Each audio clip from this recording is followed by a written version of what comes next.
آج ہم سب کے آقا و مولا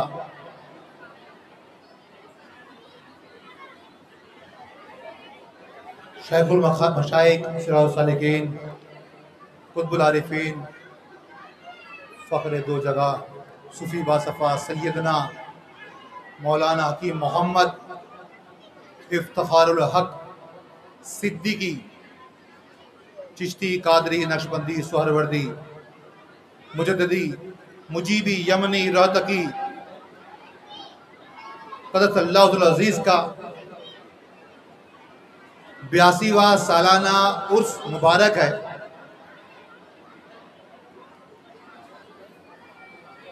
میں ناچیز محمد صبغت اللہ افتخاری، میرا تعلق میرے پیر و مرشد صوفی رشید اللہ شاہ، آپ کے پیر و مرشد قدرت اللہ شاہ افتخاری جو خلیفہ حضرت مولانا افتخار الحق صاحب عرس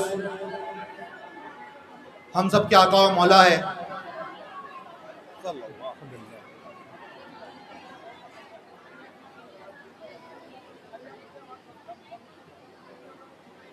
تو میں اپنی جانب سے اور اپنے تمام سلسلے والوں کی جانب سے سبھی کی بارگاہ میں عرس مبارک پیش کرتا ہوں آپ سب کو، ہم سب کے آقا و مولا کا بسم الانبیاء سرکار کا عرس مبارک ہو۔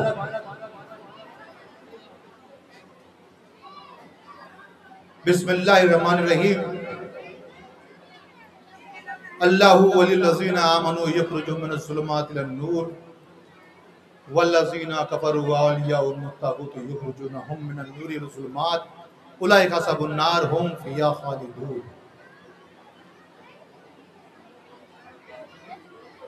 پینا حرام ہے نا پلانا حرام ہے، پینا حرام ہے نہ پلانا حرام ہے، پی کر شراب شور مچانا حرام ہے۔ پینی پڑے گی میں قدے میں تو آ گیا ہے کیوں، پینی پڑے گی میں قدے میں تو آ گیا ہے کیوں، زاہد بے پیے یہاں سے جانا حرام ہے۔ سر رکھ کے در بسمل پر سر رکھ کر در بسمل پر اللہ کی قسم، سر رکھ کر در بسمل پر اللہ کی قسم، ملت میں میری سر کو اٹھانا حرام ہے۔ تو ایک مرتبہ آواز بلند سبھی بھائی ہم سب کے آقا و مولا محمد مصطفیٰ صلی اللہ علیہ وسلم کی بارگاہ میں درود شریف کا عطیہ پیش کرے۔ اللہم صلی وسلم علی محمد وعلی آل محمد بید کل مال و ملت، صلی اللہ علیہ یا محمد، السلام علیکہ یا نور اللہ والظہور الاول، فی کل لمحۃ ونفس عدد ما وسع علم اللہ۔ یہ میں قدا ہے، یہاں رند ہے، یہاں سب کا ساقی امام ہے۔ یہ ہے میں قدا، یہاں رند ہے، یہاں سب کا ساقی امام ہے۔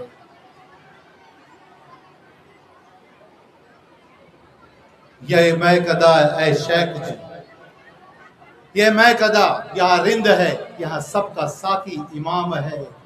جو ذرا سے پی کر بہک گیا اسے میں قدے سے نکال دو، یہاں کم نظر کا گزر نہیں، یہاں اہل ظرف کا کام ہے۔ تو یہ محفل جو ہے وہ اہل ظرف والوں کی ہے، یہ عام لوگوں کی محفل نہیں ہے۔ تو میں جو بیان کروں گا وہ وحدت الوجود سے ہوگا، اور یہاں جتنے لوگ بیٹھے ہیں یعنی صاحب سجادہ صوفی حضرت محمد امتیاز بلال افتخاری، مجیبی شاکی رحمان رزاقی مجد اللہ علی، ان کے سامنے میں اپنا بیان پیش کرنا چاہتا ہوں۔ اور آج دادا کے عرس میں جو ہم کہیں بسم الانبیاء کے عرس میں، اور سرکار قبول کر لے، تو یہ اس خادم کے لیے بڑی عنایت ہوگی۔ اور آپ سب بھی ہمارا ساتھ دے بیان میں، کیونکہ پچھلے 3 مہینے سے ہماری طبیعت خراب ہے، تو جتنا زیادہ ساتھ آپ دیں گے اتنا اچھا بیان کرنے میں ہم کو بھی مزہ آئے گا. تو میں نے اپنے بیان کے آغاز میں سورہ بقرہ کی 257 نمبر کی آیت پڑھی. اللہ ولی الذین آمنوا یخرجہم من الظلمات الی النور. اس آیت میں اللہ فرماتا ہے، اس آیت کا مفہوم ہے کہ اللہ دوست رکھتا ہے ایمان والوں کو. اللہ ان کا کارساز ہے اور اللہ ان کو ظلمات سے، اندھیروں سے اجالے کی طرف لے کے آتا ہے. جو اندھیروں میں ہے ان کو اجالوں کی طرف لے کے آتا ہے. اور والذین کفروا، اور کافروں کے بھی دوست ہے. والذین کفروا یعنی جو شیطان ہے، جو لوگوں کو نور اور ہدایت کی طرف سے ظلمات کی طرف لے جاتے ہیں اور وہ گمراہ کرتے ہیں، اور وہاں وہ ہمیشہ جہنم میں رہیں گے. یعنی یہاں پر ہدایت اور گمراہی کی بات ہو رہی ہے. تو سب سے پہلے یہ سمجھیں کہ ثواب اور گناہ یہ بھی ایک چیز الگ ہے، ہدایت اور گمراہی بھی ایک الگ چیز ہے. کوئی انسان اگر گناہ کرتا ہے تو اس کی توبہ ہے، اس کی توبہ، وہ جب توبہ کرتا ہے اللہ سے، اللہ کی بارگاہ میں وہ عاجز انکساری کرتا ہے، تو اللہ اس کی توبہ کو قبول بھی فرماتا ہے اور اس کو معاف بھی فرما دیتا ہے. لیکن یہاں پر جو نیکی اور بدی کی بات نہیں، یہاں پہ ہدایت اور گمراہی کی بات ہے کہ ہدایت کیا چیز ہے اور گمراہی کیا چیز ہے. ہر کسی کو ہدایت نصیب نہیں ہوتی، اور ہدایت کہتے کس کو ہے، اس کو بڑی غور سے سمجھنا کہ گمراہ کون ہے، کس کو گمراہ کہا گیا. کیونکہ سرکار دو عالم صلی اللہ علیہ وسلم کی شان جو ہے وہ ہدایت کی شان ہے. سرکار کی شان ہدایت کی شان ہے. وہاں گمراہی نہیں ہے، وہاں گمراہی کا گزر نہیں ہے. وہاں پر جو سرکار کی بارگاہ میں پہنچ گیا، ان سے محبت کر لی، ان سے عشق کر لیا، وہ ہدایت پہ ہے، وہ گمراہ ہو ہی نہیں سکتا. تو سرکار کی صورت ہدایت کی صورت ہے، تو ایک گمراہی کی بھی صورت ہوگی کہ گمراہی کی صورت کیا ہے.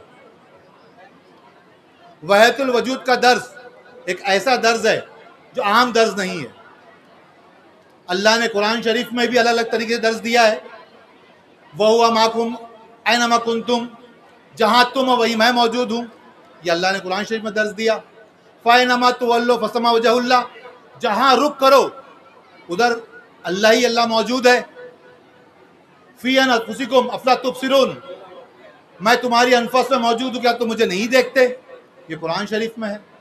اور سرکار دو عالم صلی اللہ علیہ وسلم فرمایا، من رانی فقط الحق، جس نے مجھے دیکھا اس نے حق کو دیکھا. اب چاہے خواب میں کہو، چاہے کھلی ہوئی آنکھوں سے کہو، عالم رویا میں کہو، جیسے بھی کہو، لیکن دیکھا تو حق کو ہی دیکھا، حق کے سوا کو دیکھا نہیں. مولا علی فرماتے ہیں کہ ہم سب محمد ہے، ہم سب محمد ہے. یہاں بھی ایک وجود. اور امام حسین فرماتے ہیں کہ اگر کوئی لو ہے تو وہ لو ہے سرکار دو عالم صلی اللہ علیہ وسلم کا سینے مبارک. تمام کائنات تخلیق ہوئی تو اس لوہ پہ ہی ہوئی. امام حسین فرماتے ہیں کہ اللہ داواد ہے، میرا تو عارفین میں داواد یعنی جس میں سیاہی رکھی جاتی ہے، اس سیاہی کے اندر تمام الفاظ، جتنے بھی الفاظ ہیں وہ جمع کی صورت میں ہوتے ہیں. ان کا کوئی آکار، کوئی شیپ نہیں ہوتا ہے، ان کو الگ الگ حروفوں میں پہچانا نہیں جا سکتا ہے، وہ ایک جمع کی شکل میں ہے. اللہ نے سب سے پہلے اپنے اس نور سے الگ الگ صورتیں بنانے کے لیے، دکھانے کے لیے قلم کو پیدا کیا. وہ نور جو اپنے سے الگ کیا گیا تھا، آرام نور اللہ، اول ما خلق اللہ النوری، پہلے جو چیز کہ اللہ نے پیدا کی میرا نور تھا. پھر سرکار نے فرمایا کہ اول ما خلق اللہ القلم، یعنی پہلے جو چیز کے پیدا کی گئی وہ قلم تھا.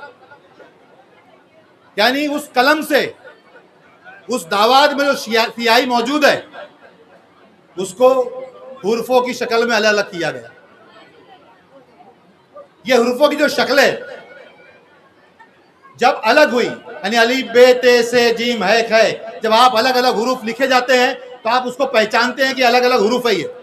اسی طریقے سے اللہ ایک جامع نور ہے اور پوری کائنات اسی کے وسیلے سے ہے, اسی سے ہے.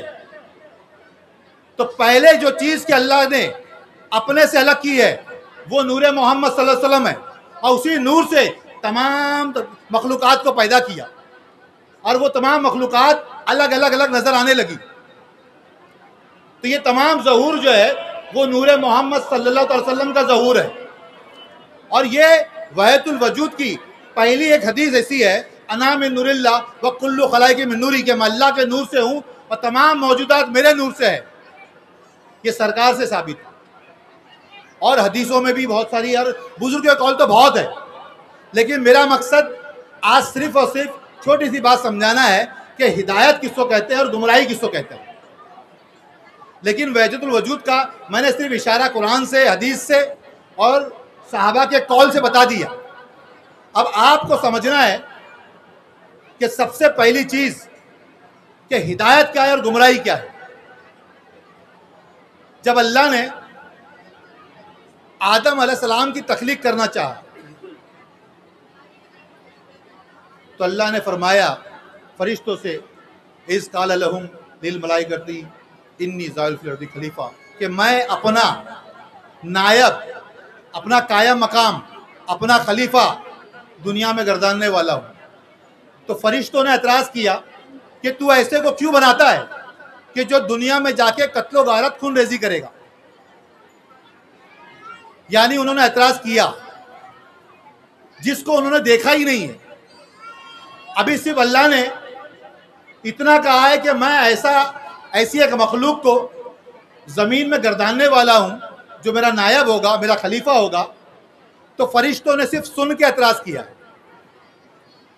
اس کے بعد جب تخلیق ہوئی تو اللہ نے ان فرشتوں کو حکم دیا کہ جب میں اپنی طرف کی روح آدم میں پھونک دوں تو تم سب سجدے میں گر پڑنا. تو اللہ نے جب آدم علیہ السلام میں اپنی روح پھونکی, نفختو فی من روحی, کہ اپنی روح کو آدم میں پھونکا, تو تمام فرشتوں نے سجدوں والوں کا ساتھ دیا سوائے ایک کے. سب نے سجدہ کیا سوائے ایک کے. تو وہ سب جانتے ہیں کہ وہ کون تھا جس نے سجدے والوں کا ساتھ نہ دیا. کون تھا وہ؟ ابلیس تھا. وہ پہلے ابلیس نہیں تھا, پہلے تو مولب الملکوت تھا. یہ سجدہ کرنے سے پہلے وہ اللہ کا مقرب تھا, اللہ کے بہت قریب تھا. وہ ابلیس تو سجدے نہ کرنے سے ہوا. سجدہ کرنے سے حکم سے پہلے تو وہ مقرب تھا, اللہ کے بہت قریب تھا, مولب الملکوت تھا, یعنی فرشتوں کو علم سکھانے والا تھا وہ. لیکن ایک ایسا حکم ہوا کہ جب میں اپنی روح آدم میں پھونکوں تو تم سب سجدے میں گر پڑنا. سب نے سجدہ کیا سوائے ابلیس کے. تو اللہ نے ابلیس سے پوچھا کہ اے ابلیس, تجھ کو کس چیز نے روک رکھا ہے, تو نے کیوں سجدے والوں کا ساتھ نہ دیا؟ تو اس ابلیس نے کہا کہ اللہ, مجھ کو زیب نہیں کہ میں جو آگ سے بنا ہوا ہوں,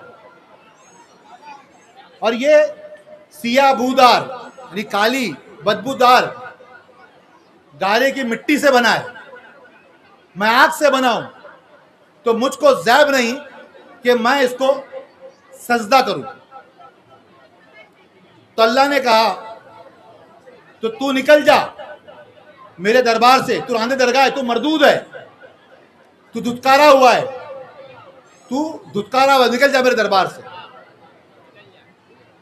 تو پھر ابلیس نے کیا کہا جواب میں, اے اللہ, تو نے مجھ کو گمراہ کیا. کیا کہا اس نے؟ اے اللہ, تو نے مجھ کو گمراہ کیا. اللہ نے انکار نہیں کیا کہ میں نے نہیں کیا ہے, کیونکہ اللہ ہر چیز پہ قادر ہے. وہ راہ پہ بھی لا سکتا ہے اور گمراہ بھی کر سکتا ہے, وہ ہر چیز پہ قادر ہے. لیکن کس کو راہ دکھاتا ہے, کس کو گمراہ کرتا ہے, وہ اسی میں ہے. کہ اللہ تو نے مجھ کو گمراہ کیا اور میں دنیا میں سب کو گمراہ کروں گا, لیکن جو تیرے چنے ہوئے بندے ہوں گے ان کو نہیں. جو تیرے چنے ہوئے بندے ہوں گے ان کو نہیں. سب کو گمراہ کروں گا لیکن جو تیرے چنے ہوئے بندے ہیں ان کو گمراہ نہیں کروں گا میں. تو اللہ فرماتا ہے کہ بے شک تیرا میرے بندوں پر کوئی اختیار نہ ہوگا, تو ان کو گمراہ نہیں کر سکتا ہے. اب اس تمام واقعے کے اندر ہدایت اور گمراہی ہے. اب اس میں ہدایت کیا ہے اور گمراہی کیا ہے اس کو سمجھنا ہے. ابلیس نے اللہ کے سجدے سے انکار نہیں کیا, اللہ کی عبادت سے انکار نہیں کیا ہے. اس نے کم و بیش 5 لاکھ سال سے زیادہ اللہ کے سجدے کیے, اس روئے زمین پہ کوئی جگہ نہ چھوڑی. وہ اللہ کو وحدہ لا شریک مانتا ہے, وہ شرک کرنے کا انکار کر رہا ہے, جیسا وہ اللہ کو واحد مانتا ہے. لیکن اللہ کی وحدانیت الگ ہے, ہر کسی کے لیے نہیں ہے. ہر کوئی سمجھ نہیں سکتا کہ اللہ کی وحدانیت کیا ہے. اس لیے بسم سرکار فرماتے ہیں کہ وعدہ منہ سے کہے, وعدہ منہ سے کہے, دل میں دوئی کو رکھے. دوئی یعنی خلق اور خالق دونوں موجود, میں بھی اور تو بھی. وعدہ منہ سے کہے, دل میں دوئی کو رکھے, تیری توحید کو شیطان لعین دیکھ لیا. یعنی یہ توحید کس کی ہے؟ دو دیکھنا. کس کی توحید ہے؟ شیطان کی توحید ہے. وہ اللہ کو وحدہ لا شریک مانتا ہے, اللہ کے سجدے سے انکار نہیں کرتا ہے, اس کے باوجود وہ گمراہ ہے, کیونکہ اس نے خود اقرار کیا ہے کہ اللہ تو نے مجھ کو گمراہ کیا ہے.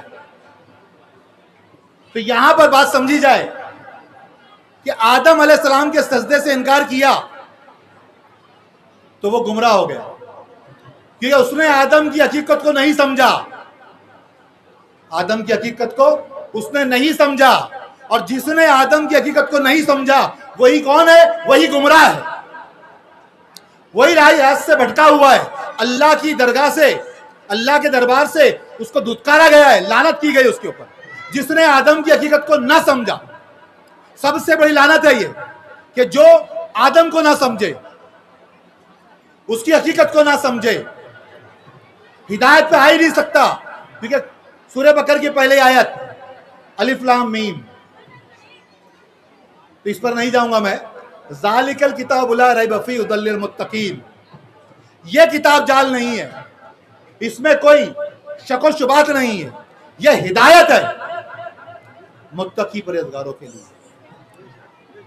کس کتاب کی بات ہو رہی ہے؟ کون سی کتاب ہے وہ؟ اصل وہ کتاب کون سی ہے جس کا یہاں ذکر ہو رہا ہے؟ تو کہا جائے گا قرآن کی بات ہو رہی ہے. قرآن شریف جب نازل ہوا تو وہ اس طریقے سے 30 پاروں کی شکل میں نازل نہیں ہوا, آیتوں کی شکل میں, سوروں کی شکل میں نازل ہوا. جب یہ کچھ آیتیں سورہ بقرہ کی نازل ہوئی ہوگی تو جو اصحاب ہے وہ موجود ہوں گے سامنے, ان کے سامنے جب یہ آیت پڑھی جائے گی, ابھی کوئی کتاب کی شکل نہیں ہے, تو پوچھیں گے حضور اس کا کیا مطلب ہے کتاب کا؟ وہ کون سی کتاب ہے؟ تو وہ کتاب ہے خود سرکار دو عالم صلی اللہ علیہ وسلم, کوئی اور دوسری کتاب نہیں ہے. کیونکہ امام حسین فرماتے ہیں اقرا کتابی کا کفا بھی نفسی کا یوم علیہ کا حسیبہ, پڑھ اپنی کتاب, اس کتاب کو. کس کتاب کو؟ اس کتاب کو. اور کیسے پڑھ؟ نور محمد مان کر پڑھ.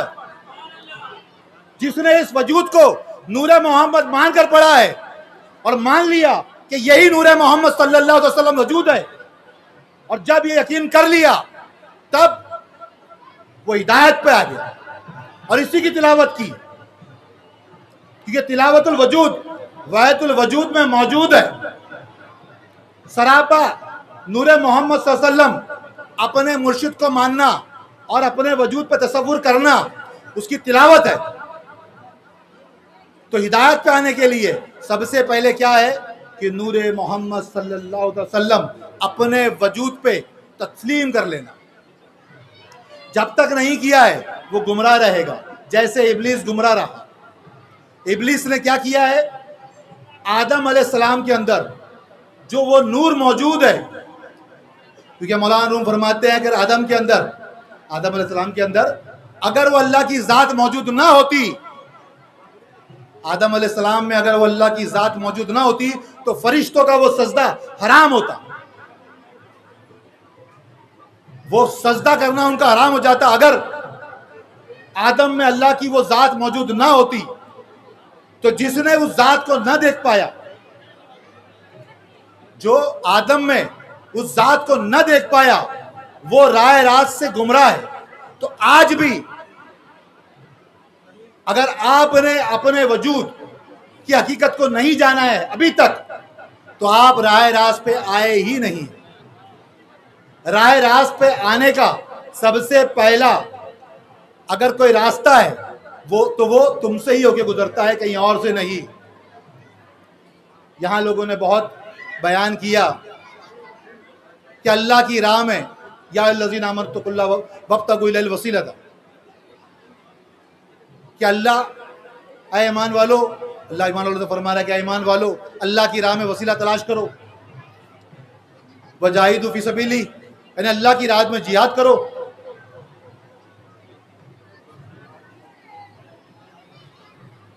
تو اللہ کی راہ میں وسیلہ تلاش کرنا ہے.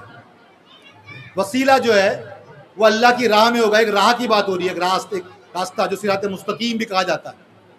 وہ صراط مستقیم کیا ہے؟ تو وہ صراط مستقیم اپنے مرشد سے ہو کر سرکار دو عالم صلی اللہ علیہ وسلم تک پہنچتا ہے، اور وہی راستہ اللہ تک پہنچتا ہے. اگر کوئی اس سے بھٹک جائے، اس وجود سے بھٹک جائے، اس کی حقیقت کو نہ سمجھ سکے، تو وہ گمراہ رہے گا. اور اسی وجود کی حقیقت کو جاننے کے لیے کامل مرشد کی ضرورت ہوتی ہے. بغیر کامل مرشد کے آپ اپنے وجود کا علم حاصل نہیں کر سکتے. من عرف نفسہ فقد عرف ربہ، اپنے آپ کو، اپنے نفس کو پہچان ہی نہیں سکتے. اور جس نے اپنے رب کو پہچانا ہے اسی نے اس کی صحیح بندگی کی. تو بندگی کا حق بھی اسی وقت ادا ہوگا کہ جب آپ اپنے رب کو پہچانیں گے جیسا اس کو پہچاننے کا حق ہے. تو یہاں پر ہدایت اور گمراہی سمجھ میں آ گئی ہوگی کہ جس نے اپنے وجود کو جان لیا، وجود کو پہچان لیا، اپنے وجود کو، کسی اور کو نہیں، اس کی حقیقت تک پہنچ گیا تو وہ ہدایت پر ہے. اور جو اپنے وجود سے دور ہو گیا وہ گمراہ ہے. تو آج جب آپ دو دیکھتے ہیں جو میں نے کہا کہ وعدہ منہ سے کہے اور دل میں دوئی کو رکھے، تیری توحید کو شیطان لعین دیکھ لیا، تو دو دیکھنا اس گمراہ شیطان کا طریقہ ہے کہ خلق بھی موجود ہے اور خالق بھی موجود ہے. یہ دو دیکھنا کس کی توحید ہے؟ یہ توحید ابلیس کی توحید ہے. اور جو ابلیس کے راستے پہ چلا وہ ہدایت پہ ہو سکتا ہے کیا؟ زور سے بولو بھائی، ہدایت پہ ہو سکتا ہے کیا؟ ابلیس کے راستے پہ چلنے والا کبھی ہدایت پہ ہو ہی نہیں سکتا. تو میں زیادہ وقت نہیں لوں گا کیونکہ ویسے ہی بہت دیر ہو گیا ہے. امام صاحب دیکھ بھی رہے کہ جلدی کریں.